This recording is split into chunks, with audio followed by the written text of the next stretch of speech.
I was 12 when I first learned I was the wrong gender for my family's legacy. It was career day at school, and I proudly told my class I would one day run Mitchell Manufacturing just like my father.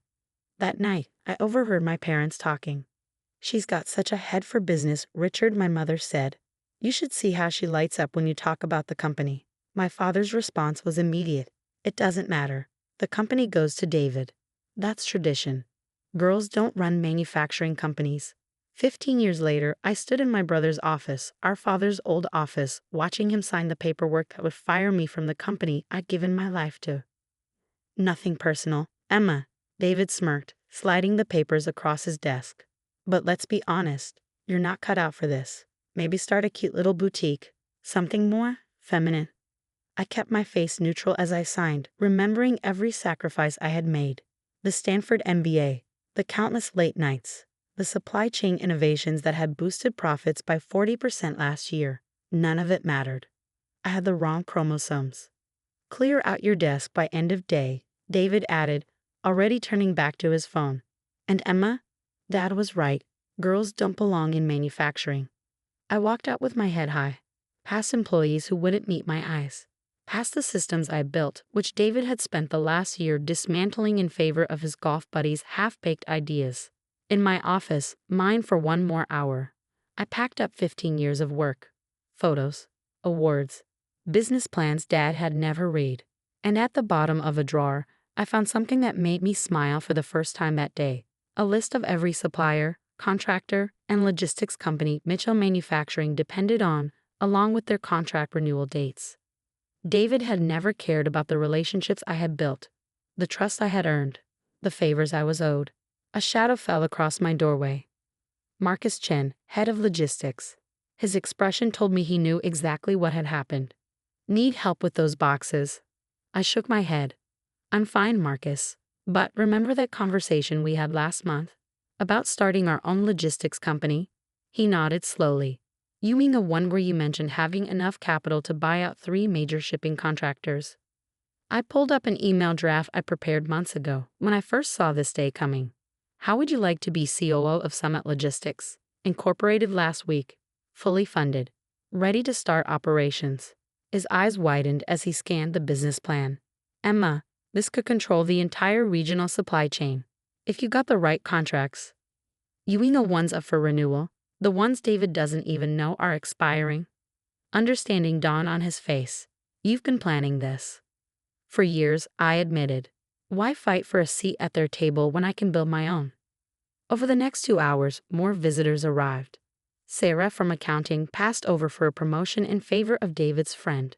James from operations ignored when he warned about quality control issues. One by one, they accepted job offers from Summit Logistics. By the time security arrived to escort me out, my team was in place. My plan was in motion. David called after me from his office. "Goodbye, Emma. Some people just aren't meant for real business." I smiled, knowing it would infuriate him. "Goodbye, David. Give my best to Hansen Shipping. While you still can." The confusion on his face was priceless. That night, I sat in my home office, surrounded by the silly girl thoughts that would soon revolutionize regional logistics. My phone buzzed. Jack Hansen, CEO of Hansen Shipping, confirming our Monday meeting. I looked at the old photo on my desk. Dad standing proudly beside David, his hand on his son's shoulder. Me slightly off to the side, always edge out of the frame. "Girls don't run manufacturing companies," Dad had said. He was right. I wouldn't be running a manufacturing company. I'd be running the entire supply chain they couldn't survive without. Monday morning arrived with a flurry of panicked texts from David. I ignored them, focusing instead on the Hansen Shipping contract spread across my new conference table. "Emma, this is brilliant," Jack Hansen said, reviewing our proposal. "Real-time tracking, optimized routes, consolidated shipping lanes. This could cut costs by 30%. The same proposal I gave Mitchell Manufacturing last quarter," I said, before they dismissed it as overcomplicating things. "Their loss, our gain." Jack signed with a flourish. "Summit Logistics is now our exclusive regional partner." As if on cue, my phone buzzed again. I picked up. "What the hell did you do?" David's voice was shrill. "Hansen just canceled our contract." "Did they? How unfortunate. I heard they signed with some new logistics company. Summit something. You're behind this. Behind what, David? A better business model? Isn't that what you called real business? The stream of profanity that followed was cut short when I hung up. I had more meetings to attend. By Wednesday, we secured 5 more contracts. Thursday, we acquired the region's largest warehousing operation. Friday, we announced our new supply chain management system, the same one David had dismissed months ago. Mitchell Manufacturing stock dropped 15% today. Marcus reported, handing me my afternoon coffee. Investors are panicking over supply chain instability. Just wait until next week, I said. Phase 2 begins Monday. It was beautiful in its simplicity. We didn't just control shipping now, we were about to control raw materials. The contracts I had quietly cultivated over years were all coming due within weeks. David never saw it coming. But he would. Soon. Emergency board meeting, Sarah announced, skimming her tablet. Mitchell Manufacturing is in crisis. Unprecedented supply chain disruptions. Their words, not mine. I could picture it perfectly. David, pacing the office he stole, fumbling for excuses as furious board members demanded answers. He blamed everyone but himself, never realizing his own arrogance had created his worst nightmare. The next few weeks were a masterclass in strategic dismantling. Every supplier Mitchell Manufacturing approached, we offered a better deal. Every shipping route they tried to secure, we optimized a competing one. Piece by piece, the empire they took for granted crumbled. Then finally, the call I'd been expecting. Emma, my mother's voice was hesitant. We need to talk. I let the silence stretch. About? The company. Which one, Mom? Mitchell Manufacturing or Summit Logistics? Because only one of them is thriving. A pause. Your father, he never meet. Never meant what?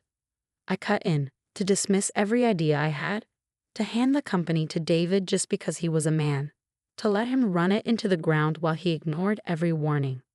More silence. Then softly, the board meeting is tomorrow.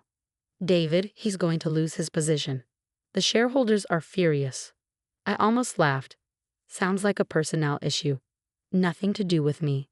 Please, Emma, he's your brother. Funny, he wasn't my brother when he was firing me and mocking my business ideas. I hung up, no regret, no second thoughts.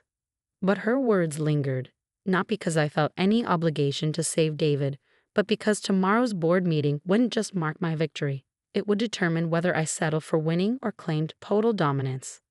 I picked up my phone. Jack, remember that expansion plan we discussed? Move it up. We announce it at 9 a.m. tomorrow. The next morning, I watched the Mitchell Manufacturing board meeting via video link, an easy arrangement when you control a company's entire communications infrastructure.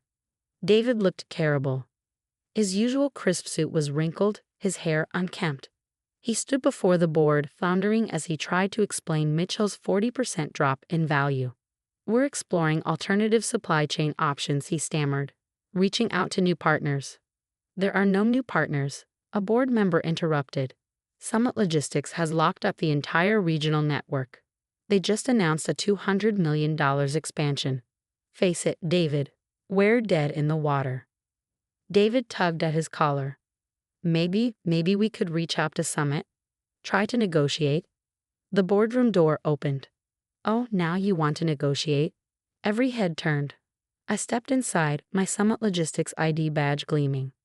Dad half rose from his chair. Emma, what are you doing here?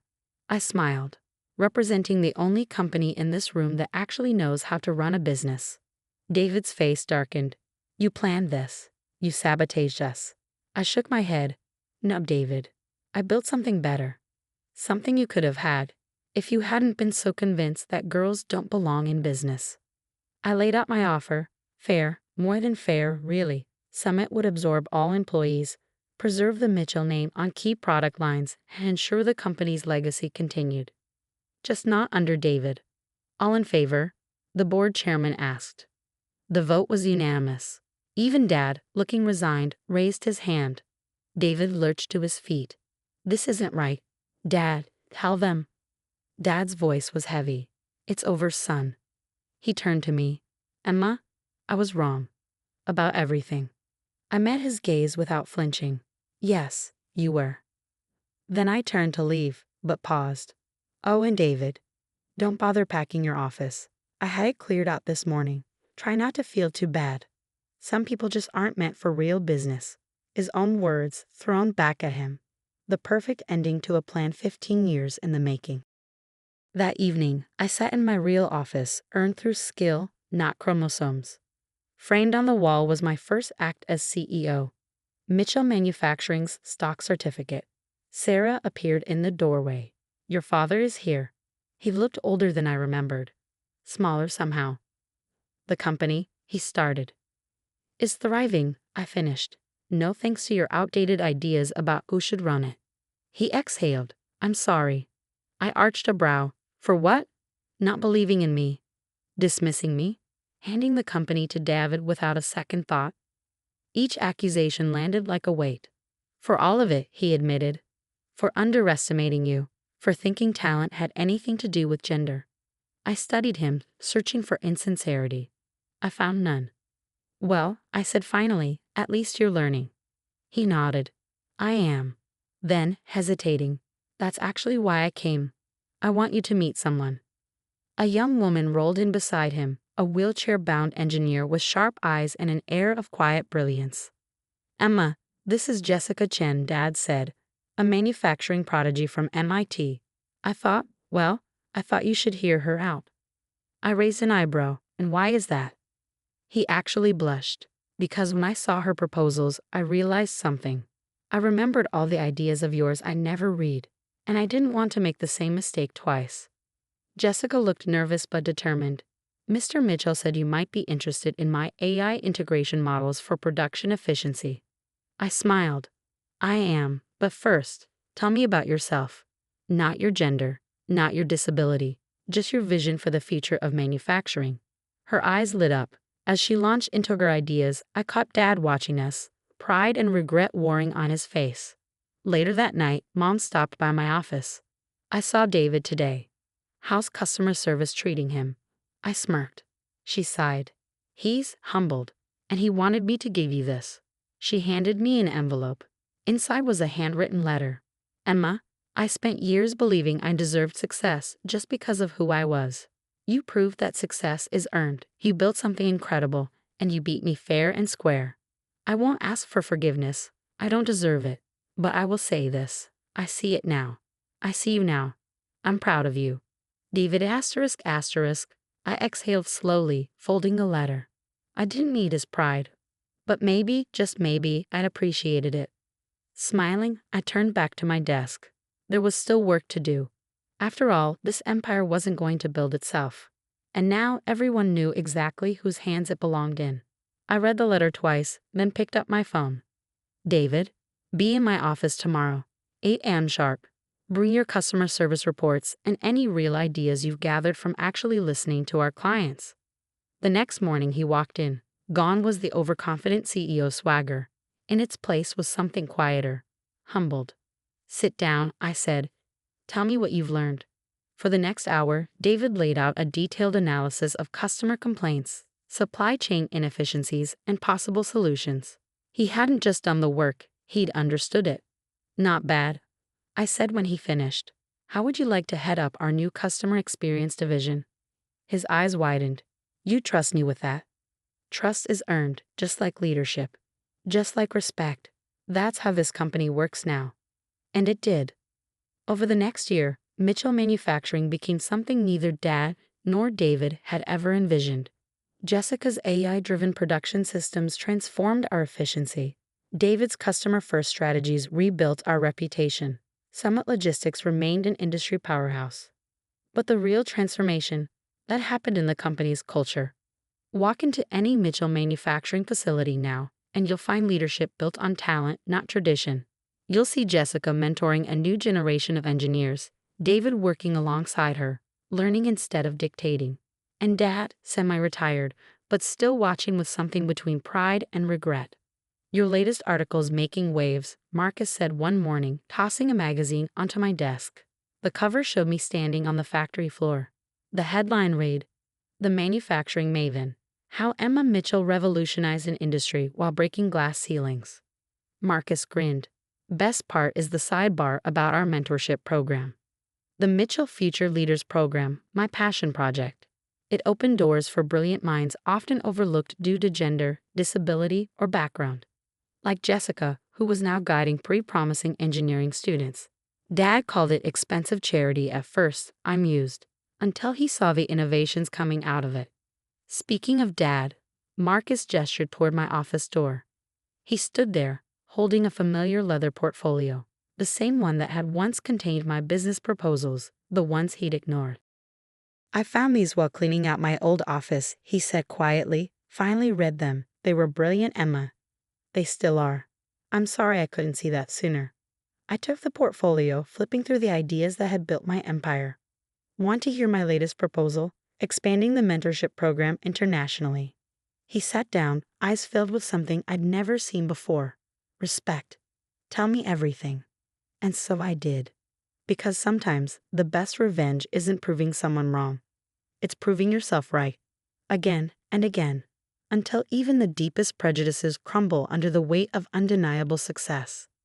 David stops by my office every Friday now, not as the entitled hare he once was, but as someone who finally understands what real leadership means. You know what I realized? He said one afternoon. When Dad said, girls don't belong in business, he wasn't just wrong about you. He was wrong about business itself. It's not about gender or control. It's about vision, I finished. About building something that lasts. About recognizing talent, wherever you find it. He nodded. Thanks for teaching me that, even if your method was dramatic. I smiled, thinking back to the day I took his company from him. Some lessons are meant to hurt. On my office wall, my old termination papers still hang beside my stock certificates.